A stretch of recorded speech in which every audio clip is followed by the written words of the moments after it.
Bugünkü mövzumuzda elektron alış aktlarının United Access portalında işlənməsini sizdən keçəcəyik. Elektron alış aktları nədir? Bizim ümumi alışı 4 hissəyə ayırırıq. EQAYME əsasında alışlar, ithal əsasında alışlar, elektron alış aktları və çek və qəbzlər. Elektron qaymələr fərdi sahibkarlardan və hüquqi şəxslərdən alınan məhsulların rəsmiləşdirilməsi üçün yazılır. Yəni, vergi ödəyicisindən alınan məhsullar EQAYME ilə rəsmiləşdirilir. İthal rəsmiləşdirmə forması yük gömrük bəyannaməsi əsasında olur.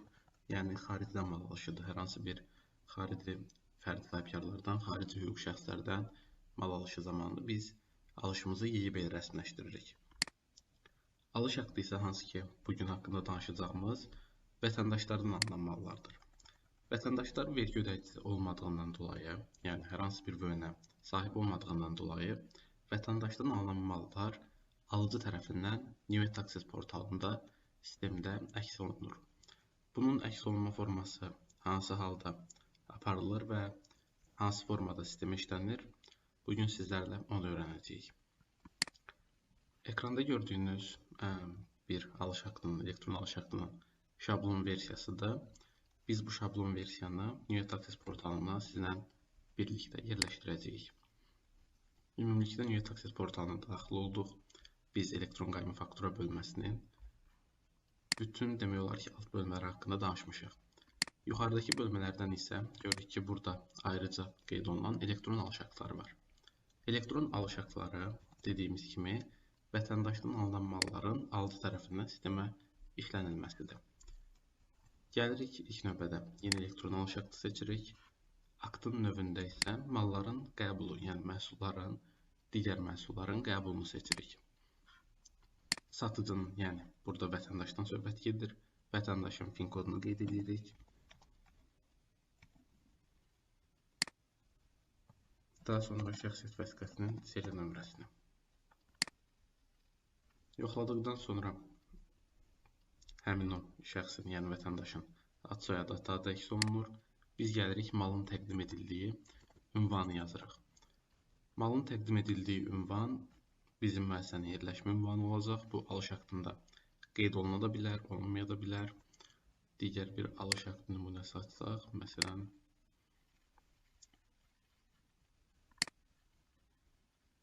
burada gördüyünüz kimi ünvan olaraq qeyd olunub elektron alış aktıdır. Qeyd edilib ki, Bakı şəhəri Sabunçu qəsəbəsi Əsədullayev küçəsində mallar təqdim ediləcək. Amma ünvan məlumatı yoxdursa, biz bunu başa düşürük ki, alacağımız məhsullar bizim ofisə gəlir və öz ofisimizin ünvanını burada qeyd edirik. Məsələn, misal olaraq hal-hazırda qeyd edirik.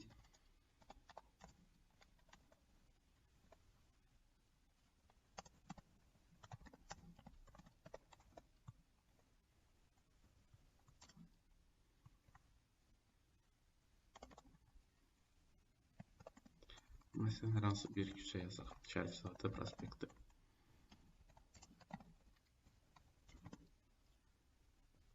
Daha sonra davam eti vururuq və ekrana məhsulların qəbulu barədə ümumi forma açılır. Bu formanı biz elektron qayma formatına bənzədə bilərik, çünki hər ikisi alışdır. Sadəcə tək dəyişən bir şey. Burada vətəndaşdan alışlar rəsmiləşdiririk, elektron qaymədə isə fərdi sahibkar hüquq şəxsdən gələn qaymələr rəsmiləşdirilir. Malın qrupuna biz elektron alışda olan məhsulları qeyd edirik. Bizim hal-hazırdakı misalımıza görə elektron alış formatında pomidor və kartof alınıb. Burada həmin məhsulları yazırıq. Məsələn, tərəvəz olaraq qeyd edək və malın adına qeyd edək pomidor. Əmtənin qlobal identifikasiya nömrəsi tütün və spirtli içkilərdə qeyd olunur. Biz burada onu yazmayacağıq. Ölçü vahidimiz olacaq kiloqram. Malın vahidinin qiyməti, pomidorda vahidinin qiyməti 2 manat 12 qəpikdir və ümumi miqdarı 7378 kiloqramdır.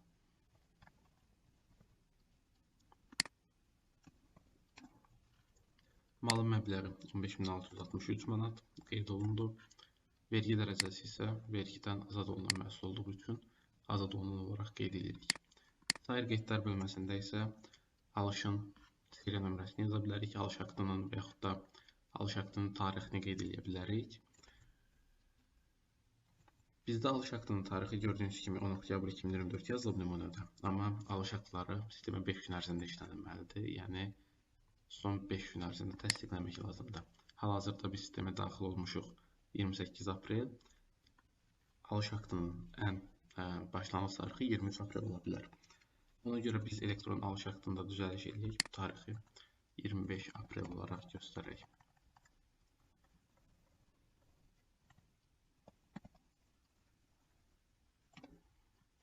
Həmçinin burada da qeyd edirik.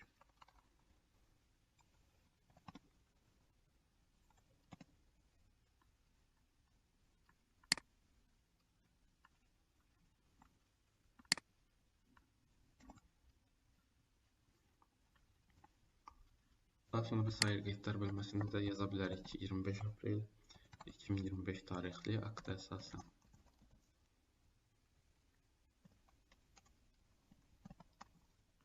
Və məhsulumuzu əlavə edirik. Birinci məhsulumuz bitdikdən sonra keçirik ikinci məhsula. İkinci məhsulumuz kartof idi. Burada həmin məhsulu qeyd edirik. Qlobal identifikasiya nömrəsi yenə olmayacaq. Ölçü vahidi kiloqram olacaq. 780 kiloqram 65 qəpikdən.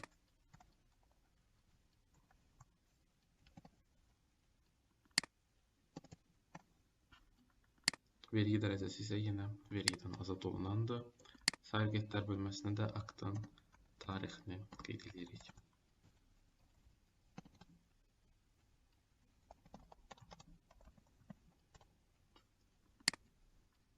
Ümumilikdə bizim cəm məbləğimiz 16.170 manat 49 qəpiklərdir. Elektron alış aktına baxsaq, görərik ki, həmin məbləğ burada da öz əksini tapır. Bütün bunları yazdıqdan sonra gəlirik aşağı bölmədən elektron alışın tarixini qeyd edirik. Bizdə elektron alış aktının yəni tarixi 25 aprel 2025-ci ildir. Qeyd etdik və aktı yüklə bölməsindən bizim yaddaşda saxladığımız aktı bura əlavə edirik.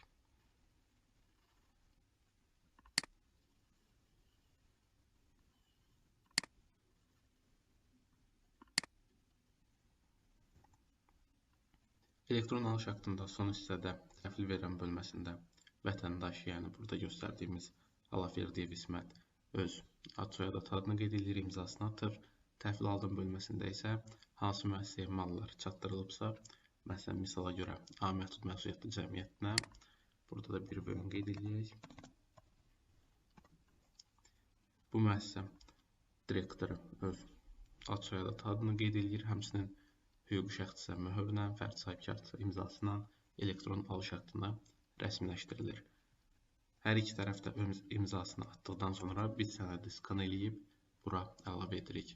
Təsdiq et vurduqdan sonra artıq elektron alış aktı sistemə yüklənmiş olur.